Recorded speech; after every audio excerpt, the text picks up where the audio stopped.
¿Qué tal, amigas y amigos? Bienvenidos a un programa más de Callejón Alternativo. Ya se empieza a sentir frío, ya empieza a cambiar el clima, pero pues aquí andamos con toda la actitud, ¿verdad? Yo soy su amigo Luis Heyer, me acompaña Miriam Santillán, y tengo el gusto y el honor de presentar a la licenciada Gloria Patricia Aceves. Ella es egresada de la Universidad de Guadalajara de la licenciatura en Letras Hispanoamericanas. Así es, sí. Autora de 3 libros y también ha participado en la dirección de teatro, ¿no? También está involucrada. Ella es nacida aquí en Guadalajara, Jalisco, y actualmente está en la docencia. Sí, actualmente se en la puede docencia. decir que sí. Muy bien, pues va a ser un buen programa. Recuerden que estamos completamente en vivo para que para que estén ahí interactuando con nosotros. Estamos completamente en vivo. Un saludo para todos los que ven la repetición en nuestro canal de YouTube. Estamos como Callejón Alternativo y en Instagram también como Callejón-Alternativo. Miriam, ¿qué tal? ¿Qué dices? Hola, pues aquí ya compartiendo. Aquí saludando ya a los primeros que se conectan. Sí, ya saben lo de siempre. Díganos si se escucha bien el audio. Sí se escucha, ya apareció bien. Y pues acá otro viernes más con una escritora. Una escritora. Sí. Qué padre. Gracias. ¿Cómo te decimos? ¿Gloria o Patricia? Prefiero Gloria. Gloria. Así me conocen más en este ámbito. Mi mamá me decía Pati, pero fuera de ella y de mi familia más acercada, sí ya me conocen como Gloria. Entonces... Desde muy niña, a ver, platícanos un poquito, desde muy niña nació ese gusto por dedicarse a escribir, a compartir el arte, estar ahí metida desde muy chica. Sí, claro, mi infancia fue muy solitaria, aunque tuve muchísimos hermanos. Yo fui la número 11 de 12. Wow. Entonces, pues mis hermanos ya, cuando yo nací, ya eran adolescentes, ya eran adultos jóvenes, y pues mi madre no se daba para atendernos a todos y todavía a la casa y a mi padre, así que yo siempre fui muy solitaria, y pues esto me daba tiempo para imaginar cosas, ver tele, seguir imaginando, y esto me llevó luego después de imaginar, a querer escribir lo que yo imaginaba y luego crear, y ahí se hizo como esa línea, ¿no? De primero pensar y luego decir, ok, esto me gusta, lo rescato, y así se dio. ¿A qué edad fue eso que empezaste tú a tomar el cuaderno, libreta, lo que sea, y empezar a escribir lo que tú imaginabas? No sé a qué edad, si recuerdas, muy chica. Yo estaba en 6º de primaria, ¿qué serían? 11 años. 11 años, sí. Aún antes de esto, 4º, 5º de primaria, recuerdo que nos pidieron que hiciéramos una composición para los niños héroes. La maestra nos contó la historia, hicimos composición, y la mía fue elegida para ponerla en el periódico mural. Entonces, vamos a pensar que eso fue lo primero que hice. Ya en 6º escribí para un cuento sobre el año nuevo, con la transición, el año viejo, el año nuevo. Y ya esto fue el inicio. De hecho, era algo muy natural en mí, era algo que se tenía que esperar de toda la evolución que yo tenía hasta este momento como niña, y sí, no me... Era el paso natural en mí, ¿sí? Me imagino que hubo personas muy importantes en aquella época que les sirvieron como motivación, ¿no? El simple hecho de haber elegido para el cuadro, para el periódico mural, su relato, y a lo mejor hubo algún maestro en aquella época que también la motivó a la lectura, ¿no? Y de alguna manera fue como que despertando ese gusto. No, realmente nadie me motivó. De hecho, la cuestión de escribir la tuve que ocultar muchos años. Yo ocultaba esto porque me daba vergüenza decir, yo escribo cuento o escribo poesía, era algo que en aquellos años, los 70s, no era como muy aceptable. Y sí, estuve reprimiendo muchísimos años mi amor por la escritura, no por la lectura, que sí lo hacía muy de cotidiano. Leí muchísimo en esa etapa de mi vida, pero no fue hasta que terminé preparatoria y estando yo en prepa, escribía y publicaba poesía en las revistas del interior de la Prepa 7. Saludos a toda la comunidad de la Prepa 7 de la Universidad de Guadalajara.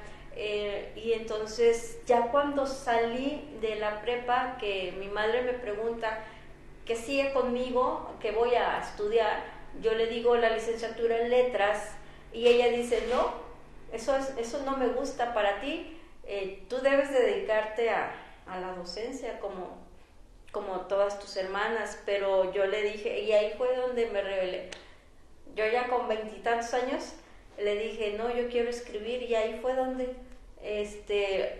ella entendió que yo quería escribir. No le gustó que yo estudiara letras, lo hice de todas maneras, y ahí fue donde inicié un proceso de conocer el lenguaje, pero desde la manera científica, teórica, metódica, de la lingüística, de la semiótica y todas esas cuestiones tan apasionantes dentro del lenguaje, que me dieron otra perspectiva absolutamente diferente a lo que yo venía haciendo, porque yo creía que era escribir y nada más, y no es así.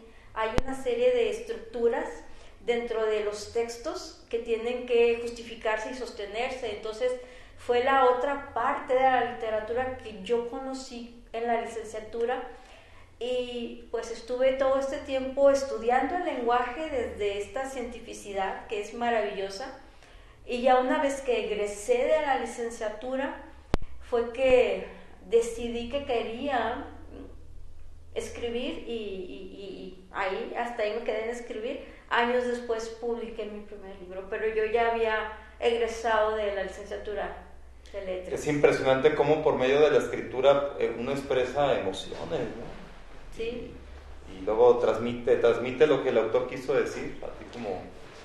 Hay un patrón, por ejemplo, hasta esa edad, me refiero antes de que escribieras tu primer libro, un patrón en temas que tú escribías que te apasionaban más, no sé, a lo mejor cosas vivencias que te sucedían, algo más de fantasía, poemas de amor, de desamor, algo, o eran temas variados. En poesía, porque yo escribía poesía y cuento, era primero el desamor y luego la ausencia de mi padre. Esa es la temática más recurrente que vas a encontrar en mí, porque eran cuestiones que yo necesitaba explorar. Entonces lo hacía por medio del lenguaje escrito, y una recurrente en mi poesía es eso precisamente, el querer conciliar a la figura paterna conmigo, porque yo tenía 7 años cuando él murió, y son procesos que yo no acabé y que en mi edad adulta estaba buscando cómo darle una solución.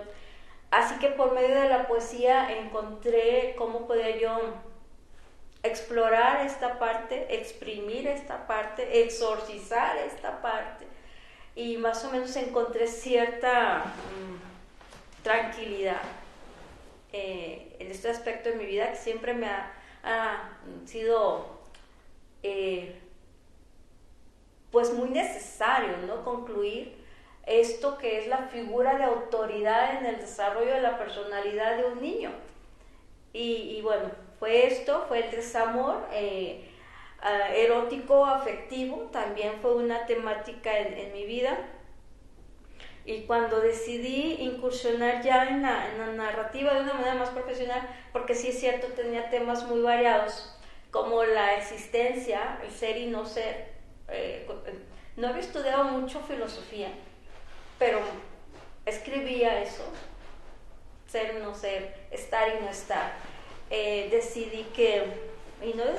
Sino que los temas llegaron a mí, fue la muerte. empecé a escribir sobre la muerte de niña, porque una vez que yo tenía 24 años, cuando me casé, tuve un hijo, no sé, unos 3 años después, y murió. Entonces esto me llevó muchísimo a pensar en la muerte y cómo es la muerte en un infante, por lo que mi primer libro publicado, Rosalía, tiene que ver con la muerte niña, ¿sí? Rescaté esa idea que teníamos en un México muy antiguo de tomarle fotos a los niñitos que morían, ¿sí? Todo este ritual que era tan rico culturalmente hablando, y salió este cuento que se llama Rosalía, que fue mi primer libro publicado, que era la muerte de una niña, cómo se exponía, cómo la adornaban, su cuerpecito con flores, con una túnica, con guarachitos, con tus manitas con una palma, y era expuesta en el patio de su casa. Y bueno, fue una forma de explorar una muerte, y los siguientes cuentos del libro de Rosalía también son muertes, también son niños, pero desde diferentes perspectivas, ¿sí? La muerte no es como el fin, sino es un personaje más. Y a mí me aliviaba mucho escribir esto. Cuando muere un niño no termina la historia, igual puede iniciar con la muerte, y es toda la transición que se da, todo cómo los personajes van cambiando, van entendiendo qué es la muerte, porque no es lo mismo la muerte para todos los seres humanos, lo entendemos desde diferentes ópticas, y bueno, entonces esa fue mi primer temática, la muerte. Fue una compilación de 5 cuentitos, y lo publiqué ya no me acuerdo en qué año. 2010, ¿no? 2010, 2010. ¿Cuánto sí. tiempo después de que se murió tu hijo fue que publicaste? Fueron como unos 4 años después, sí. Y sí, o sea, me imagino que sirvió, pero no sé hasta qué punto el hecho de, no sé, de todo lo que traías dentro, o si llegaste, todo lo del duelo, esos 4 años para ahora sí decidir escribir acerca de la muerte en ese libro, ¿qué tanto te ayudó? Muchísimo, ayuda mucho, la literatura te libera, te centra, te encuentra contigo y te pone frente a esas partes dolorosas que siempre estamos evadiendo, y entonces claro que me sirvió, me sanó, aunque la muerte es algo con lo que tú aprendes a vivir. Tú traes esa muerte aquí, nunca la vas a dejar, pero sí te sirve para que transformes, para que te entiendas y para que entiendas ese proceso que se da en los seres humanos, ¿sí? A mí no me ha llegado, pero a otras personas muy acercadas ya les llegó. Entonces, ¿cómo lo estás haciendo? Y sí, sirve, la literatura sirve para sanar, igual que todas las artes, la música, la pintura, la escultura, la danza, el teatro, todo sirve. Cuando hay algo en el creador que está mal, hay que trabajarlo por medio de esto que nos apasiona hacer. Y entonces tenemos obras de arte maravillosas, entendiéndola desde la perspectiva del artista que sufre una pérdida, ¿sí? Si no fuera por eso, no tuviéramos ni buenas obras de teatro, ni películas hermosas, claro, ni cuentos, o sea, porque es parte. Y cualquier persona que lo vea al público tiene la capacidad de escribir y ¿Todos? Explorar su arte. Claro. Hay muchos que no se dan cuenta que tienen ese don. No se dan cuenta porque el sistema educativo que tenemos te hace para que tú tengas una mente científica, y esto está muy bien, pero deja para en un último lugar la parte artística, y eso se tiene que trabajar desde que uno es niñito, ¿sí? Y que bueno, quizás en algunos sistemas ya se está dando, pero siempre la carga horaria para que tú explores la parte artística es bien poquita. 3 horas a la semana, 4 horas a la semana, y entonces desde ahí podemos entender el sistema educativo, ¿sí? A personas más artistas, porque si hay alguien que le gusta, por ejemplo, escribir canciones, pues se ve opacado porque les exigen más que aprenda de matemáticas, de ciencias, y está bien, pero como que van dejando atrás esa parte que tenemos de creatividad, y entonces son cuestiones extracurriculares que tenemos que tomar para ver si, bueno, me sobraron 2 horas, vamos a ver si tomo este taller de arte y con esto me sirve. No, es que debemos de priorizar.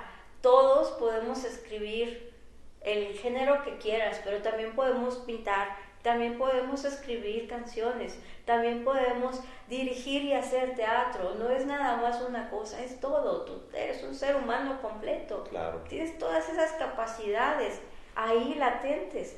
Solamente, primero, tú cree en ti y luego desarróllalas. Sí, en ese sentido creo que sí es una crítica constructiva, bueno, al sistema educativo actual. Sí, porque yo creo que es inadecuado que los niños o desarrollen su creatividad o el aprendizaje sometidos a estrés, ¿no? O que estén tantas horas encerrados ahí en un salón, sentados 7 horas.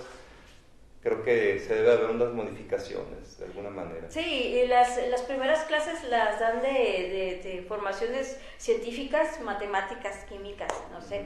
Entonces el niño de entrada ya para las últimas horas donde se les da algún taller de arte ya no quieren, ya están cansados, ¿sí? Porque intelectualmente les exigen mucho con las ciencias formales. Y bueno, pues digamos que así viene la estructura educativa aquí en México. No podemos competir con ello, pero sí podemos pedirle a todos los padres de familia que nos vean, o todos los jóvenes que nos estén viendo, que ahí adentro hay un artista. Hay que sacarlo, hay que abrir la puertita y que salga, y que emerja, y que confíen en ellos. ¿Sí? Y creer en sus hijos, porque cuántas veces como padres cometemos el error de que no estudias arte, te vas a morir de hambre, o no escribas. Desde ahí estamos mal. Exactamente, porque estamos dándole un peso mayor a otras cuestiones, como ¿qué carrera vas a elegir? Pues contaduría, derecho. No está mal, está genial, pero también hay carreras que tienen que ver con las disciplinas artísticas. Claro. Y que por fortuna la Universidad de Guadalajara tiene la carrera de teatro. Y hasta de música aquí en el Degollado alumnado, sí. O sea, no es de que vaya 1 o 2 personas a hacer el trámite, no, hay muchísimas personas que están ya haciendo esto, escuchando que ellos quieren estar dentro de alguna de las áreas del arte y de la cultura, y eso es genial, qué bueno. Vamos por ese camino, está muy bien. Debe de haber un equilibrio entre lo formal, pero también en lo artístico, porque el arte es lo que te da esa sensibilidad que te conecta primero contigo y luego con tu entorno, con todo, como este estudio tan hermoso que muchas tienes, gracias. ¿sí? Llenos de obras, de pinturas, que yo me quedo así viendo y veo esto y veo esto, no sé hacia dónde voltear, porque aquí es arte, chicos que nos están viendo. Este estudio está lleno de magia, de arte. Muchas gracias. Ay, sencillo, pero hay arte. Claro que sí. Eso austerón, pero tiene arte. No, y si vieran los que nos ven cada viernes, pues nada más se ven las que están a sí, nivel, pero arriba y aquí a la derecha. Sí. Voy a leer aquí algunos comentarios. Laura Quintero dice, manda saludos. Nuestro amigo Luis Arman Lestat: creo que para mí el desamor es la primera causa de la poesía, buscando el desahogo y en algún momento el olvido. Sí, cierto, claro que sí. Lea a los grandes, a Bukowski, por ejemplo. O Jodorowsky también. Jodorowsky, desamor más desamor, y crean arte, eso es arte. Y fíjate, el contexto de saber escribir bien, lo que expresas, las emociones, lo que trasciendes. Al ratito nos gustaría que que nos dijera a lo mejor algún escritor favorito que usted tenga y qué libro recuerda, así que el primero que leyó, que le marcó. 100 años de soledad de García Márquez. ¿A qué edad lo leíste? Yo tendría como unos 17 años. Fue por así, iniciativa, gusto. Sí. Mi hermana, Blanca Teresa Aceves, un saludo, te quiero mucho. Ella es una lectora apasionada y me dice, tengo un libro, García Márquez. Yo no lo había leído, pero era un libro muy grueso. Y dije, me lo llevo a leer. Y no, yo las primeras 100 páginas, creo que ni siquiera pude respirar, así me quedé. Leí las primeras 100 páginas sentada en una tarde, sí, fue maravilloso, sí. Como si estuvieras picada viendo una película, ¿no? Sí, exactamente, porque es muy visual. Entonces te narra cómo estaba frente al pelotón de fusilamiento José Arcadio Buendía, y entonces se acuerda cuando conoció el hielo. Eso es un inicio maravilloso de la literatura. Wow. Sí, y yo me quedé así, prendida de 100 años de soledad, que luego se vinieron otras obras de otros escritores. Me gustan mucho los latinoamericanos, aunque pues he leído de europeos o norteamericanos, pero en particular la literatura latinoamericana me gusta mucho, me sabe mucho a mí, a lo que yo necesito. Pero sí, wow, uno de los... Increíble. Dice Brandon Omar Rivera, buenas tardes amigos, ¿cómo se encuentran hoy? Saludos. Muy bien, gracias, chido. El Fer Chávez, saludos a todos, Judith y Luis Cayer, así como también a la invitada del programa, muchas gracias. Edgar Ríos, saludos Luis y Miriam, y para la invitada también lo mejor como siempre. Gracias, saludos. Alejandra Barrio, saludos banda, saludos Alejandra. Aquí te hacen una pregunta para la invitada. ¿Quién la inspiró a ser escritora? ¿Quién es escritor? Bueno, ya nos dijiste el escritor o escritora favorita. ¿Cuál es su libro favorito? Bueno, ya nos dijiste 100 años de soledad. No, pero mi libro favorito, si me permites. Un top 3. A ver. Sí, hay una escritora que yo conocí yo era egresada de letras. La leí en una revista que se llama Las Artes de México. Era un cuentito, La Niña Petrita, así se llamaba el cuento. Y me refiero a Josefina Vicens, tabasqueña. Yo me enamoré de las letras de Josefina Vicens, la investigué y ella es autora de 2 libros, Los años falsos y El libro vacío. Además que fue guionista, fue crónica, hacía crónica de tauromaquia. Y empecé a buscar sus libros y nunca los encontré.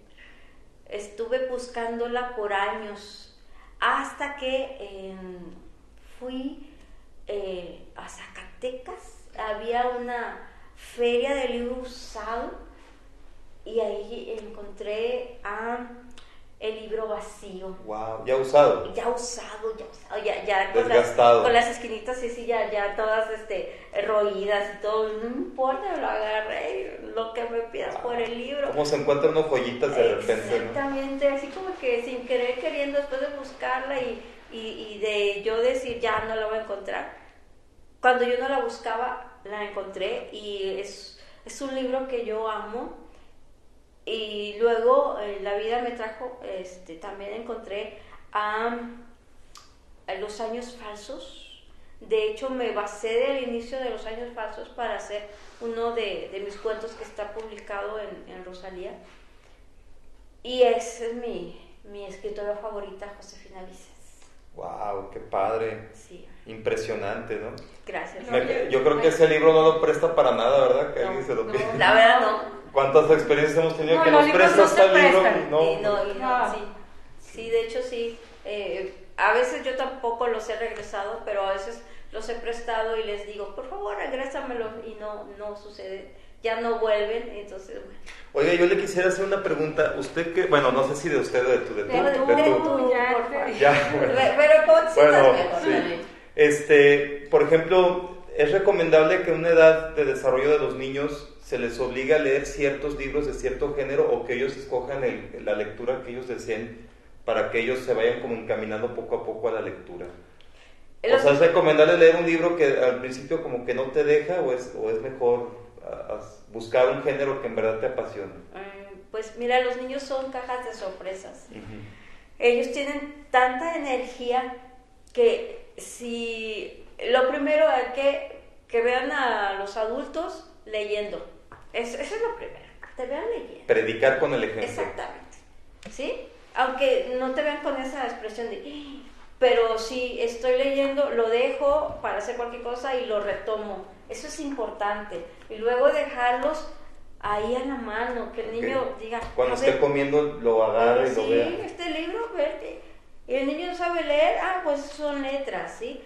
Luego él va a tener ese deseo por saber qué implica que yo sepa darle un significado a esta letra, un sonido y luego una imagen. Eso es lo importante. Al niño hay que darle la libertad de elección. Obviamente los libros infantiles están llenos de coloridos y de imágenes precisamente para engancharlo. Hay libros que no necesitan texto porque las propias imágenes ya te cuentan una historia. ¿Como tipo cómic, por así decirlo? Sí, puede ser cómic. Y es correcto como esa transición, que empiecen así con esos libros animados y ya vayan... Porque el niño solito te lo va a ir pidiendo, okay. ¿sí? Va a necesitar más.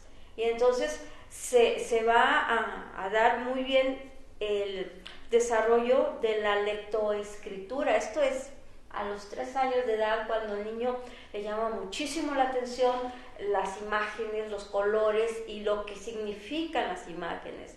Entonces ellos descubren que tienen una necesidad y que es conocer un poco más de la lectura, ya no nada más la pura imagen, sino que haya una referencia escrita. A ellos les gusta mucho, ¿sí? Les satisface saber que no es nada más lo que ellos han estado especulando, sino que aquí se puede hacer una referencia y ellos dicen, yo estaba en lo correcto. Uh-huh. Luego, si lo dirigimos correctamente, el niño solito te va a ir pidiendo el texto. No tienes que decirle 20 minutos, no, realmente él va a participar del libro, de la lectura, de toda la historia, y él va a querer ser parte de la historia, por lo que él va a tomar la iniciativa de hacer dibujos en relación a la historia. Lo importante de no forzar las cosas y predicar con el ejemplo. Exactamente, ¿verdad? Sí, porque si al niño lo obligas no lo vas a lograr. ¿Sí? Siempre la obligación se convierte en aberración. En algo que no va a querer. No va a querer. Entonces, es tan natural como enseñarlo a caminar, a hablar, a correr, a preguntar. Pero sí, los padres tienen a la mano libros. Si los padres le dejan todo a la escuela, entonces la escuela los va a hacer a su modo y les va a enseñar cosas que están bien. Pero digamos que el canal adecuado es la familia, es la casa, es el libro, es que aquí hay un espacio para un librero y agárralos y que el niño dice, se rompió la hojita, ok, la pegamos. Es que el objeto tiene que tener una relación con el lector, ¿sí? ¿De qué me sirve? El libro, no lo agarres, lo rompes. Exacto. Sí, no, pues interactúas con el libro. Y luego aquí estamos formando ya un lector desde chiquito. Bueno, no se pudo en la infancia. El niño solo va a ir descubriendo el placer de la lectura si lo estamos encaminando en el entorno adecuado. Si le damos clases de español que sean más entretenidas, que sean que al niño le dan como la opción de investigar, pero que él quiera hacerlo, ¿sí? Que él descubra en el lenguaje una voz propia, pero el lenguaje escrito, y que luego él también quiera escribir. Es todo un proceso, no es por magia y no es obligación.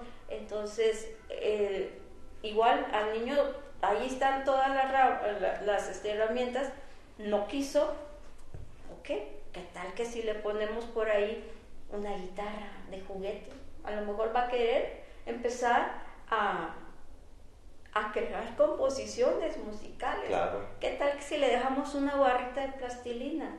a lo mejor él va a empezar a hacer figuritas, ¿sí? ¿Y qué tal que si lo llevamos al teatro, al teatro, circo? Sí, pero es algo así como que nace de la familia, no de que a fuerzas, ve porque tú tienes que estar viendo teatro. Ha habido grandes talentos de niños, por ejemplo, en poesía o en cuestión musical, que son unos talentos, o sea, desde chiquitos. Así Entonces es impresionante. Comentarios. Sofía Larios, saludos de la invitada, qué gusto estudiar y vivir de las artes. Saludos. Claro, y definitivamente Claro. pues es un mensaje, ¿no? Perseguir tus sueños y con determinación y entusiasmo y amor, ¿no? Lo Sí, vas a lograr. Y no es fácil perseguir los sueños, porque si tus sueños tienen que ver con el área cultural, va a haber mucha gente que te esté truncando todo el tiempo de que no, porque esto, sí, dedícate a otra cosa. O sea, vas a encontrar más situaciones que te conflictúen que de las que te puedan dar un apoyo. Pero si tú quieres incursionar en el arte, pues hazlo, escúchate a ti y adelante. Eso es lo que debemos de hacer, ¿sí? Oiga, ¿y su segundo libro en qué año lo publicó? Y cómo? 2015, ¿verdad? 2015, Imágenes sí, derretidas. ay, gracias por Sí. Imágenes derretidas fue un librito en donde yo le hice la promesa a mi madre que ya no iba a escribir de muertes y de niños, porque era un tema que a ella le causaba cierta aberración. Entonces, de lo que yo ya tenía escrito, empecé a decir, este sí, este no, este sí, este no. Y entonces surge un cuento que se llama Clarisa. Esto porque yo cuando era prefecta en una secundaria, duré muchísimos años en una secundaria pública, una de mis alumnas me llevó un libro de pintores europeos. Entonces yo lo estuve viendo y dije, qué curioso que nada más hay hombres. Seguramente debió de haber habido alguna mujer pintora, pero no le dieron como el apoyo, la proyección, y ahí surge Clarisa. Es una mujer pintora de los 1800 en algún país de Europa, nunca se menciona cuál, que ella quiere pintar, pero la sociedad la rechaza. Entonces esto le da origen a mi segundo libro. Hay otros cuentitos que tienen, son lo que yo les llamo personajes emergentes. Son personajes que nunca pueden conseguir su objetivo, ¿sí? Sin embargo, la estructura del cuento sí se da como tal, sí hay un inicio, hay un conflicto, hay una resolución, hay un cambio en los personajes, ¿sí? Pero pues esos personajes siempre van a encontrar un fracaso. Por eso yo les puse personajes emergentes. Ok, interesante. Ese fue en el 2015, ¿verdad? Sí, creo que sí. Sí, fueron 5 años en donde... De diferencia, sí. ¿Y manejas una editorial o tú como independiente? Pues fue todo un tema. Mi primer libro fue en Temacili, y bien se publicó Rosalía, pero luego hice una reedición para este momento. Yo ya tenía, yo había conocido a Kelly Ediciones.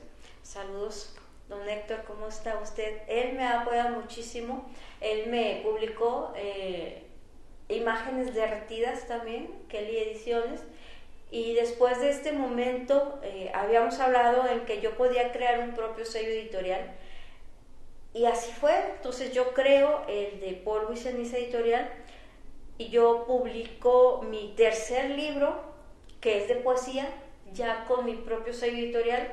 Y también publiqué una antología poética de un taller que yo daba de poesía con Polvo y Ceniza Editorial, y de ahí se viene otro título y otro título, y estoy 5 años con Polvo y Ceniza publicando pues un libro mío o libros de otros escritores de otros géneros, y así estuve hasta que llega una propuesta interesante de crear otro sello editorial ya con otras condiciones de cómo se iba a trabajar. Entonces me involucro en Iturbide Ediciones, estuve trabajándolo 4 años, también publicamos un libro y luego otro libro y otro libro, nos dimos a conocer muy bien, pero este proyecto, como todo en la vida tiene un ciclo, terminó.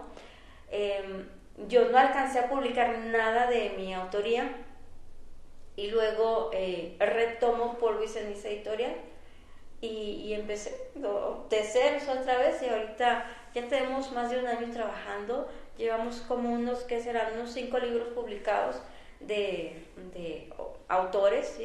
De poesía, de cuento, de crónica y bueno, entonces ya mi próximo poemario va a salir por Polvo y Ceniza Editorial. Muy bien. ¿En dónde se pueden encontrar? O sea, si alguien nos está viendo o en la repetición, ahorita estás hablando de las editoriales, pero ya para adquirirlo físicamente.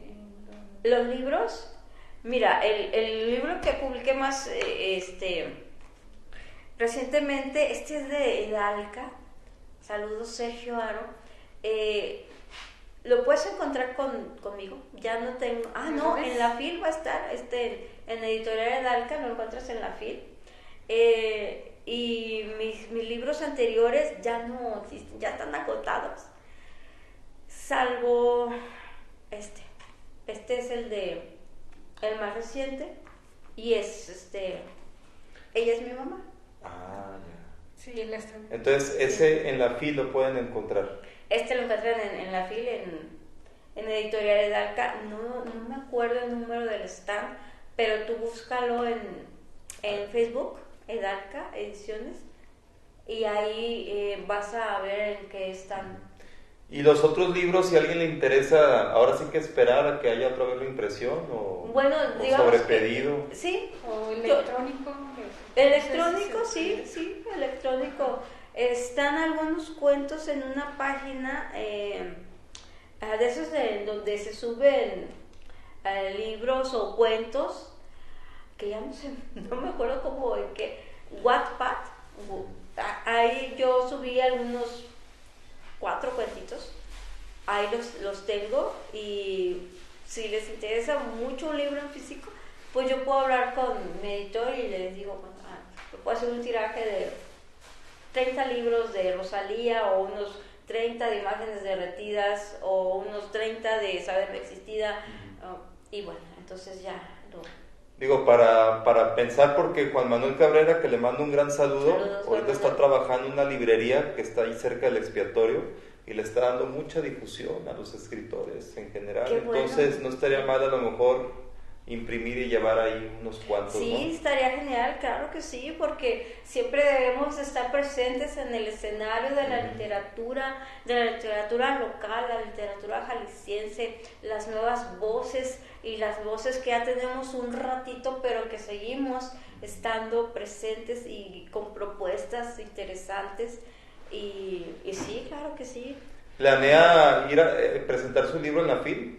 No lo voy a presentar, solamente va a estar ahí en físico. En físico. El libro, pero por ahí vamos a andar en la FIL muy bien. Próximamente para que... Ya empieza mañana precisamente, mañana empieza, según yo. Oh, qué bien. Mañana, pues, la Feria Internacional. Impresionante, porque viene gente de todo el mundo y los hoteles desde 6 meses antes ya todos reservados. Europa, ¿no? Me parece. Sí, Unión Europea. Unión Europea.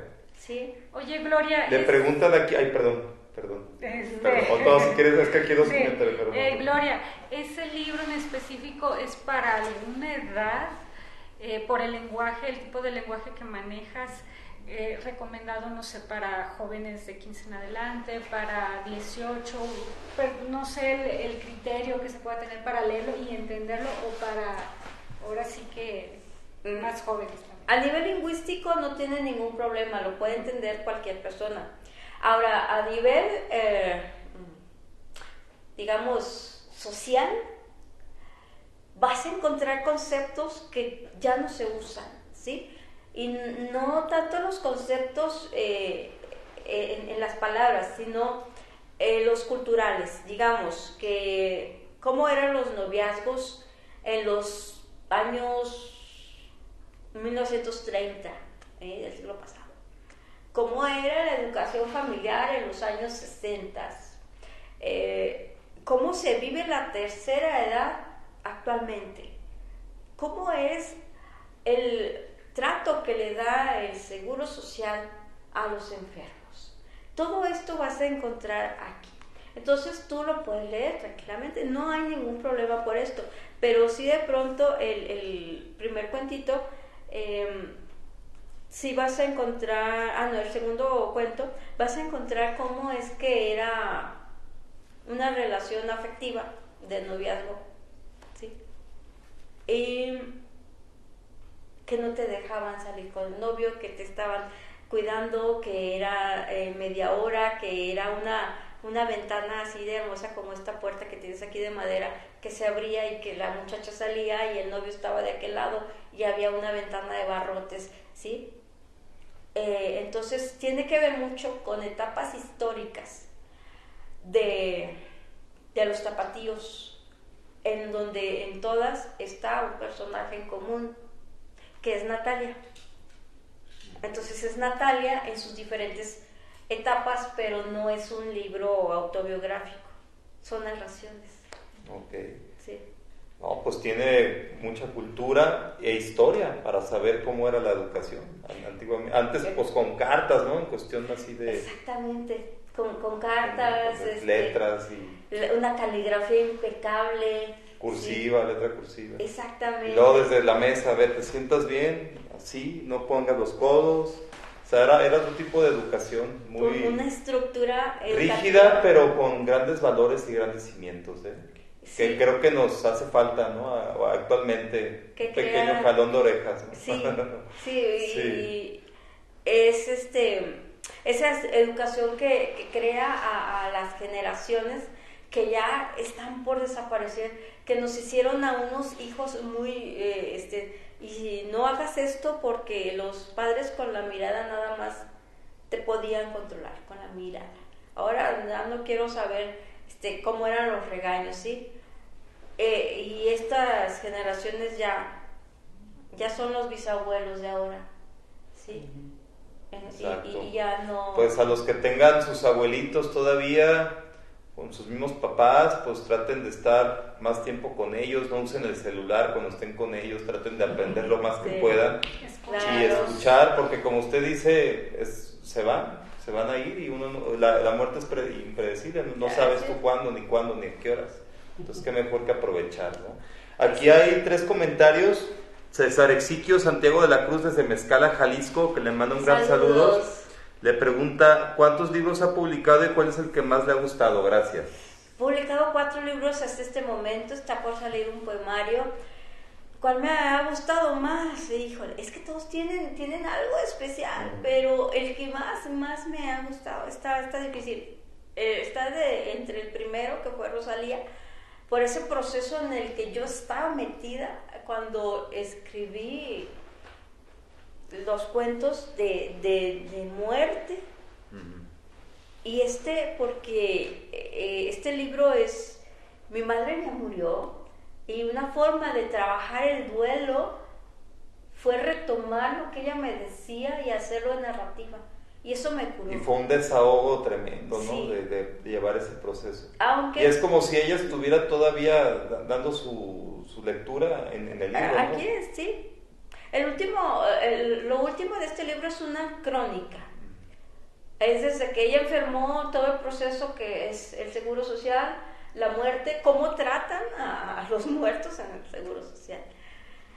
Y cómo es este proceso de despedida, es volver a vivir la muerte. Fue un cuento, una crónica que me costó mucho trabajo escribirla porque me dolía. De repente salían las lágrimas, me sí, imagino. Y no nada más una o dos, era realmente catártico. Tenía yo un maestro que me decía que la literatura no era catártica, pero en este caso lo fue para mí, perdón, profe, así fue.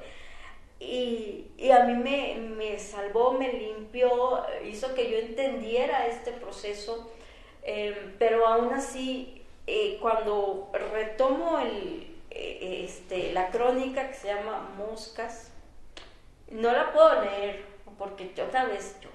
Entonces, sí, estos son los 2 libros que más me han gustado, sin demeritar los otros que han estado en el Inter.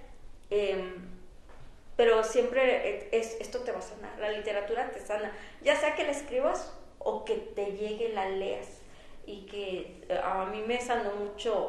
Siddhartha de Hermann Hesse fue un libro maravilloso para mí. O Paula de Isabel Allende también. Son libros que ya ni te mueven y dicen, esto era lo que yo necesitaba.